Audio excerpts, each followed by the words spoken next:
This video is going to be about finishing the blade of your knife and how to finish your micarta handle.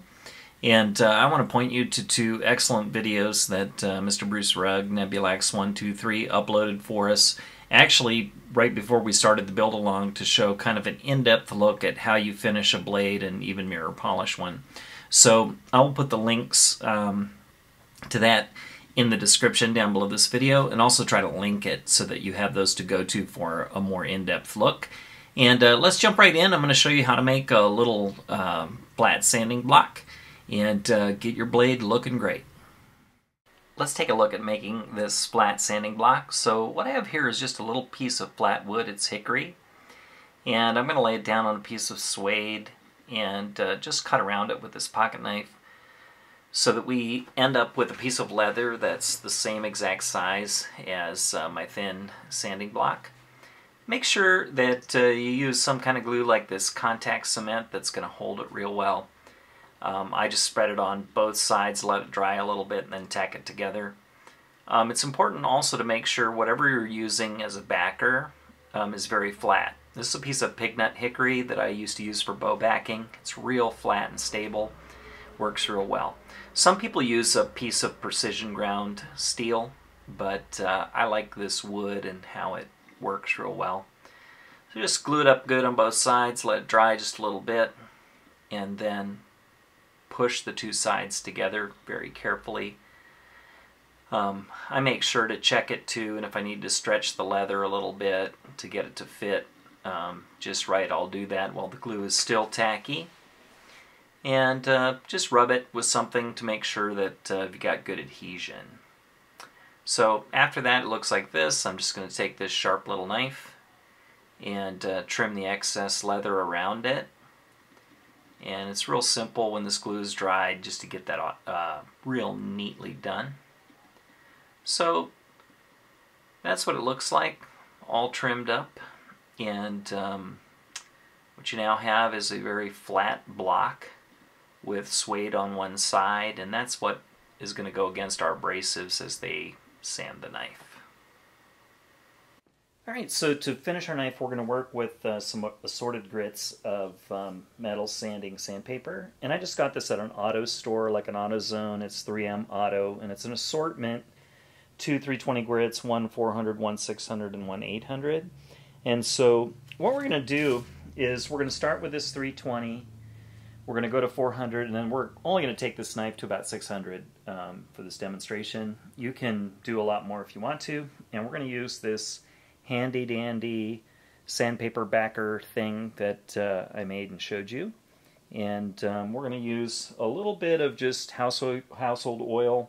You can use WD-40, or you can use even Windex or water to sand with, but we don't want to sand with this paper dry. So. Okay, so I just folded it over so that it completely covers it. I'll make a little pen mark there.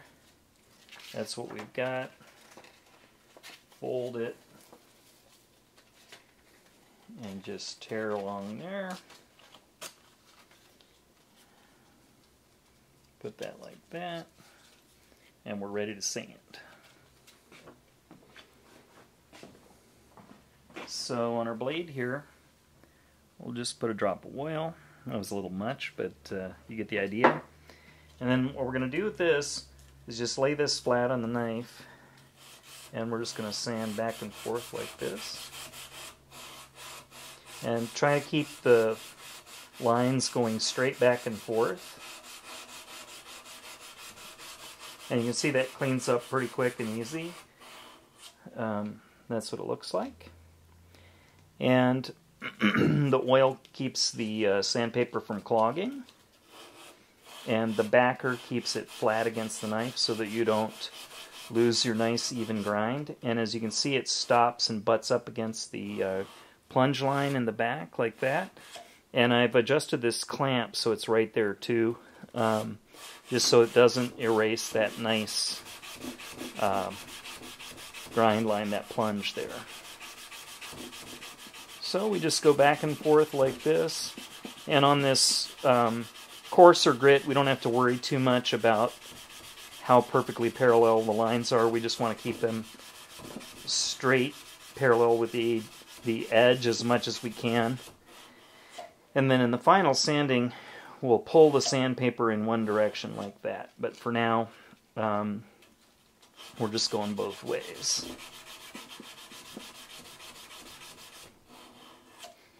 In between grits, what we're going to do too is just carefully wash this or wipe this slurry off, because that contains a lot of abrasive. And so we just wipe that very carefully, and you can see it's cleaning up nicely. There's still a couple lines, but this is just for the video, and we'll make sure we get it perfectly. Now we're going for 400. So again, we'll just fold this on here like this, put it flat against, and once again just start going back and forth. And we'll want to do this until all of the coarser grit marks disappear from the last one we did, the 320. And this 400 will take all of them out, and the knife will get more and more polished looking. So that's looking pretty good. You can already see that the 320 marks have just about disappeared.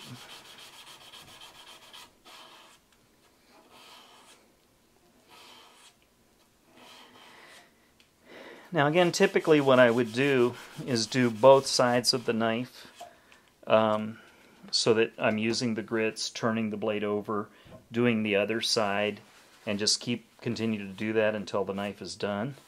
But for the sake of this video, I'm just going to show you on one side. But you can alternate back and forth between the sides to make sure that you get things done evenly.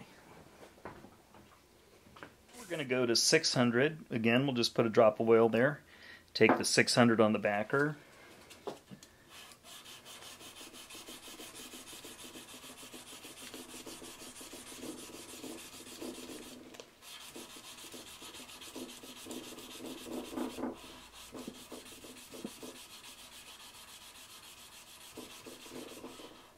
Now I don't have all the grit marks out perfectly, but what we're going to do on this is once we look at the blade and can't see any more parallel scratches in it from the other grits or from the 600, how we're going to finish up is we're going to set this down right here at the edge against the plunge line, and then we're just going to sand in one direction like this.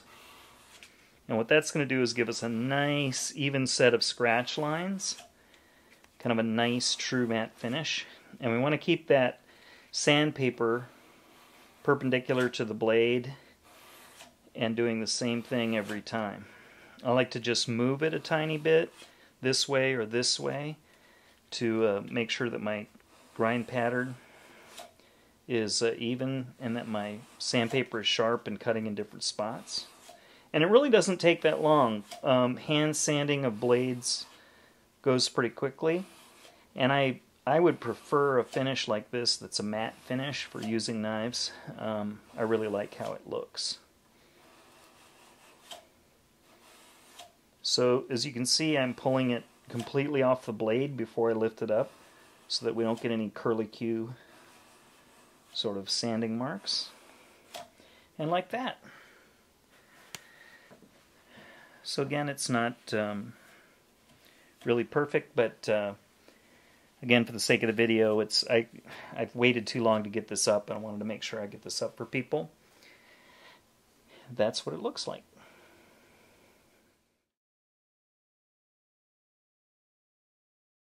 So for finishing micarta, I don't like to really bring it to a high polish or anything like that.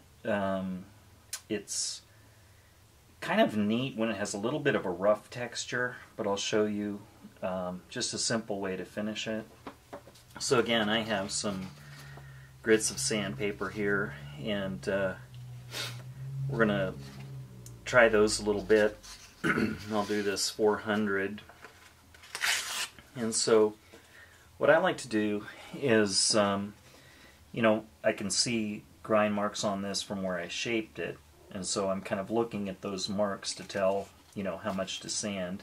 And then I just like to carefully sand back and forth in one straight direction like this. And you can see it sands pretty easily.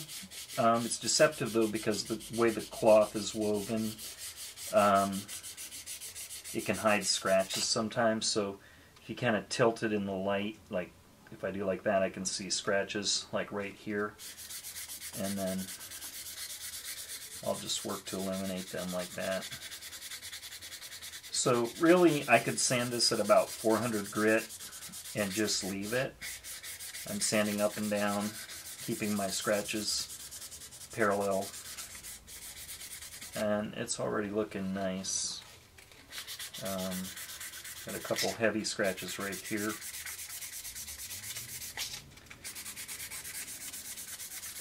And I like to sand this by hand. It takes a little bit of time, but it's real easy to burn micarta.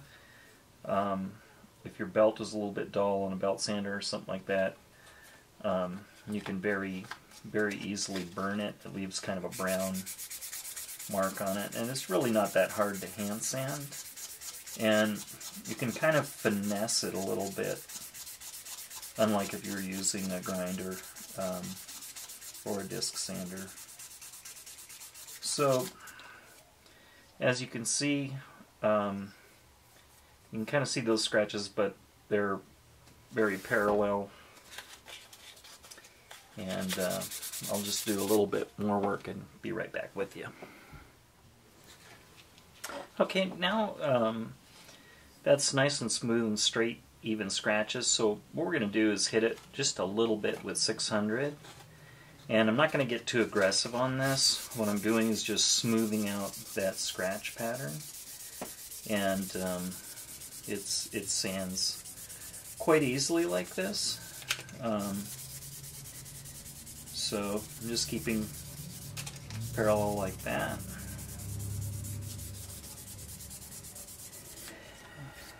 And so it's feeling pretty smooth.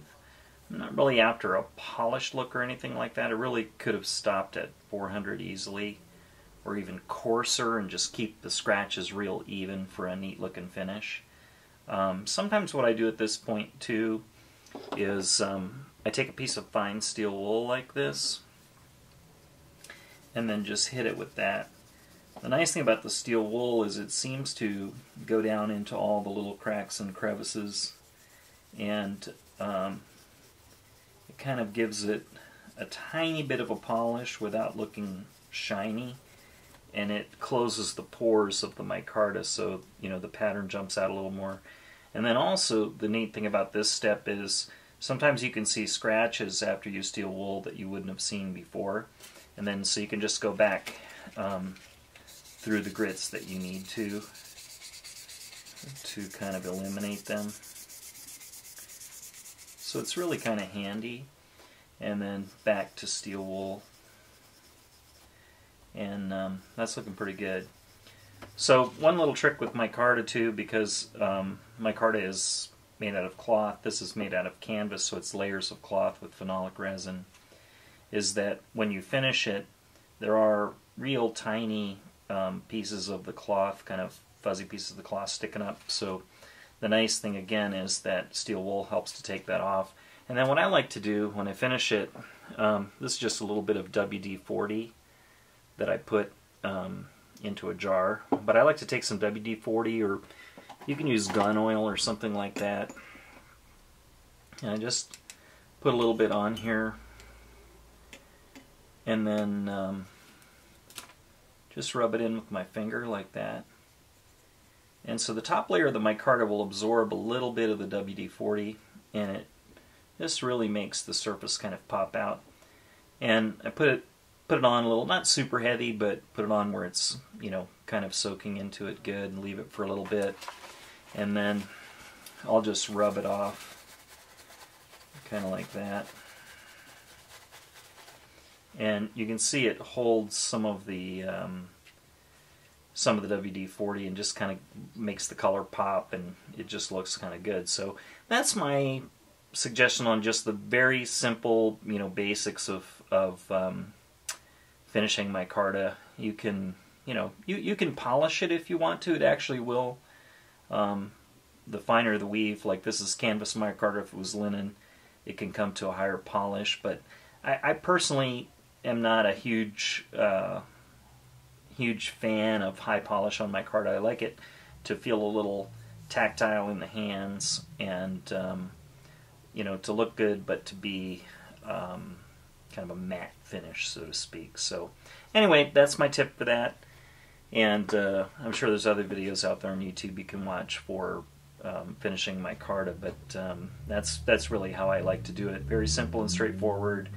And the nice thing is, if you know, this ever gets dull or something like that, you know, you can just put a couple more, you know, drops of that WD-40, rub it in, it'll absorb that in just kind of a neat way. I know a lot of people actually do that with their micarta, and so that's a little bit of a neat way to finish it. Hey everyone, well I hope you found that video helpful for finishing up your knife. We'll probably have one more video in this series that's just kind of a wrap-up.